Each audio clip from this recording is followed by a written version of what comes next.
Hey guys, so in this video, I want to talk about my canceled pre-order, and I'm sure a lot of you guys already kind of figured out it was Cans and Games that did cancel it. So in this video, I just want to discuss, from my perspective, what happened, and just talk a little bit about bad business and what people are doing with Prismatic release, because I think a lot of LGSs, some of them are probably doing the right thing for the wrong reasons, some of them are doing the wrong thing for the right reasons. So I just want to get into that a little bit, and I promise this will be the last video on Prismatic for a while, and we'll get back to looking at the markets because I think there are a lot of things going on. But if you are in Canada, I'm sure you might find some value out of this. I know a lot of people wanted me to give my perspective. So Cans and Games, I had put in a pre-order of 7 ETBs for $433.28 after tax Canadian, and I placed this order November 1st, 2024, so almost 3 months ago, right? Like over 2.5 months ago. It was processed on the 2nd. So I've fully paid. That money was out of my account, 2.5 months ago, like the day after I paid, right? So Cans and Games has had full access to my funds since then, um, you know, loan free, interest free. So it's a bit frustrating to get my order canceled, especially when other sites like Hobbiesville actually honored their pre-orders. I know people, my cousin included, he actually pre-ordered through Hobbiesville when the ETBs were like $62 Canadian, so a bit more expensive than my pre-order was. But he got all of his boxes fulfilled and shipped on time. They actually shipped out on the 17th, I believe. Whereas mine, I just got word from Cans and Games that my order had shipped, I believe, the night of the 19th, like 10 p.m. PST. So it didn't go out until yesterday. And I didn't receive a refund until today. So I wasn't actually sure how many boxes have shipped. It looks like I'm going to be getting 2 of the 7 and 5 were canceled. So, I'm not super mad with Cans and Games. I've ordered from them a couple times. I think I did about $1,500 of business with them last year.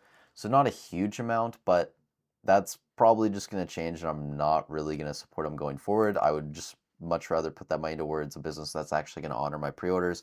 Again, like no hate towards them, but this is just my perspective. And I got really annoyed when I saw the press release they put out. So they put this out, I think, the day or two before release date, and they say, they talk about their reduced allocations, which I understand. Like a lot of businesses probably got screwed over not getting a lot of allocation, and that absolutely sucks. But they say to prioritize fairness, we are dedicating 100% of our reduced allocation fulfilling pre-orders. Here's how we are handling the situation. 1. Priority pre-orders. Customers who place pre-orders within the 1 ETB per account limit will have their orders fulfilled first. Now, if anyone doesn't know or wasn't paying attention, Cans and Games only put a limit of 1 a long time after my pre-orders came out, if that makes sense. So I pre-ordered November 1st.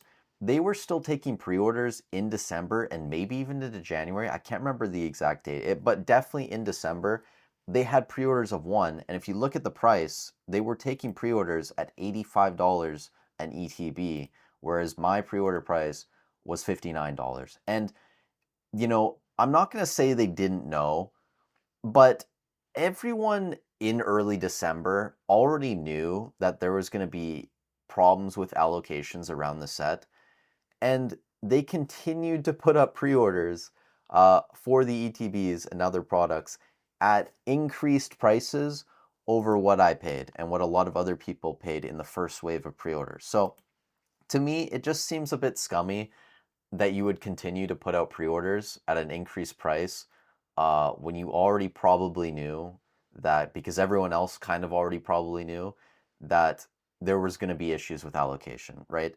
And then on top of that, you go and fulfill those pre-orders first. To me, that doesn't seem fair.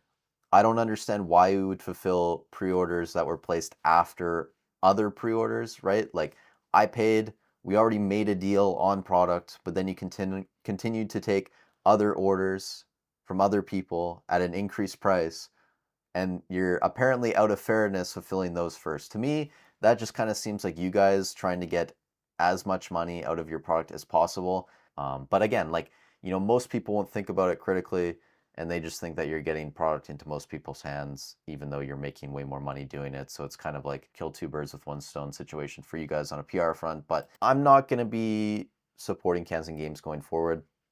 And again, like no hate towards them, and they actually do a great job. So if you are considering buying from Cans and Games, I've purchased from them a couple times, Everything comes in great shape. They do a great job packaging. They ship fast.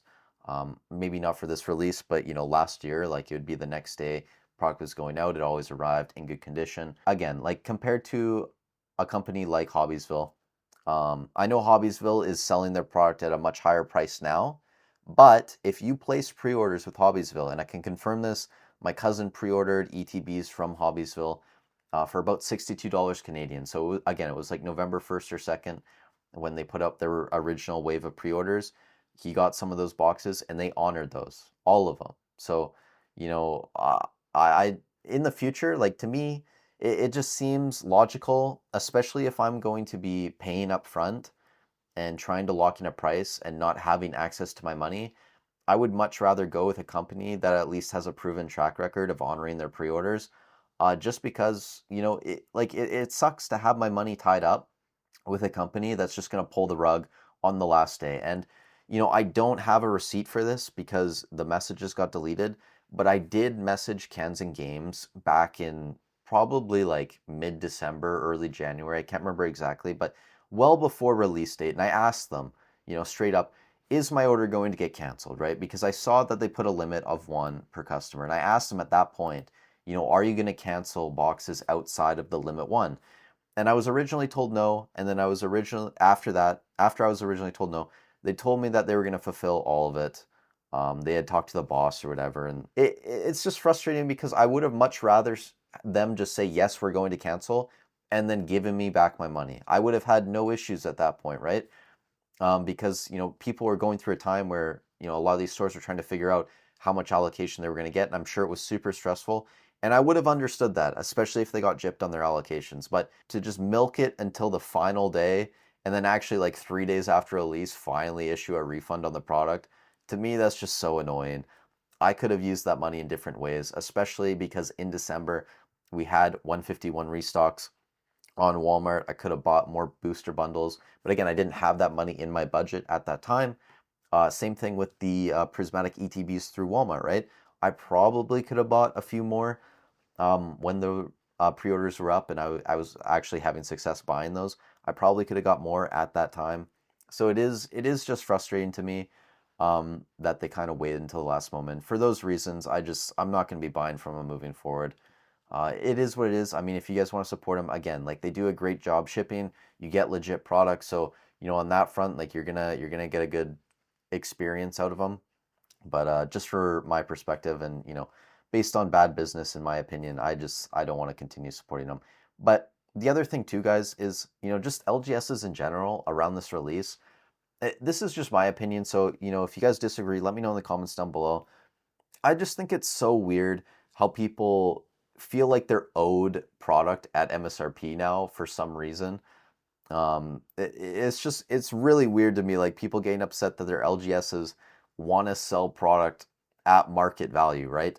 Whereas 6 months, a year ago, could you imagine going into a store and having to buy an Obsidian Flames booster box for $161.40 or whatever it is, right? No, that would be insane. So people just always want the best deal. They're always looking out for themselves. And I just think it's weird too how a lot of these LGSs say that, they're doing it for the community. I think for a lot of people, it really just is a marketing tactic. You don't want to explode and upset your fan base, right? The people that actually buy from you, but also just the bad PR that comes from it. We know now what happens, how quickly people can get doxxed online. On the flip side of that, I think it could be good business for people, right? Like if you honor your pre-orders, if you sell at MSRP for a set like this, that's going to give you a decent bump in publicity. But do I really think a lot of those people are going to stick around for future sets 2-3 years down the line when things aren't going as good and still support you? I think some of them will for sure, but I think a lot of people will just forget and they'll just be trying to get the best price possible. So I don't know, guys. Don't get mad at your LGS for selling at whatever they do. Again, it's a free market, right? Like if you don't like the price, if you don't like the service, don't buy from them, okay? And we can't get mad at stores, especially when they're struggling, just to try and make some money. So that's just my opinion. And again, people are going to go about that differently. Like if you want the good PR, that's super smart. I actually think it's a really great play to sell the set at MSRP, especially if you can afford it, right? Because that's that long-term goodwill that you're going to get from some people in the short term in PR is just, it's genius, right? But for a lot of stores that, don't have a big following, or they don't have the bankroll some of these other stores, I wouldn't be mad at them for selling at a certain price. So that's just my perspective, guys. And again, like, no hate towards Cans and Games. They offer a good service. They normally have fair prices, but again, like, I'm just never going to be able to trust you with my money. That's all I had to say in this video, guys. Again, we'll go back to market videos starting tomorrow. Thank you so much for watching the video. Stay safe wherever you are in the world, and I'll catch you in the next one.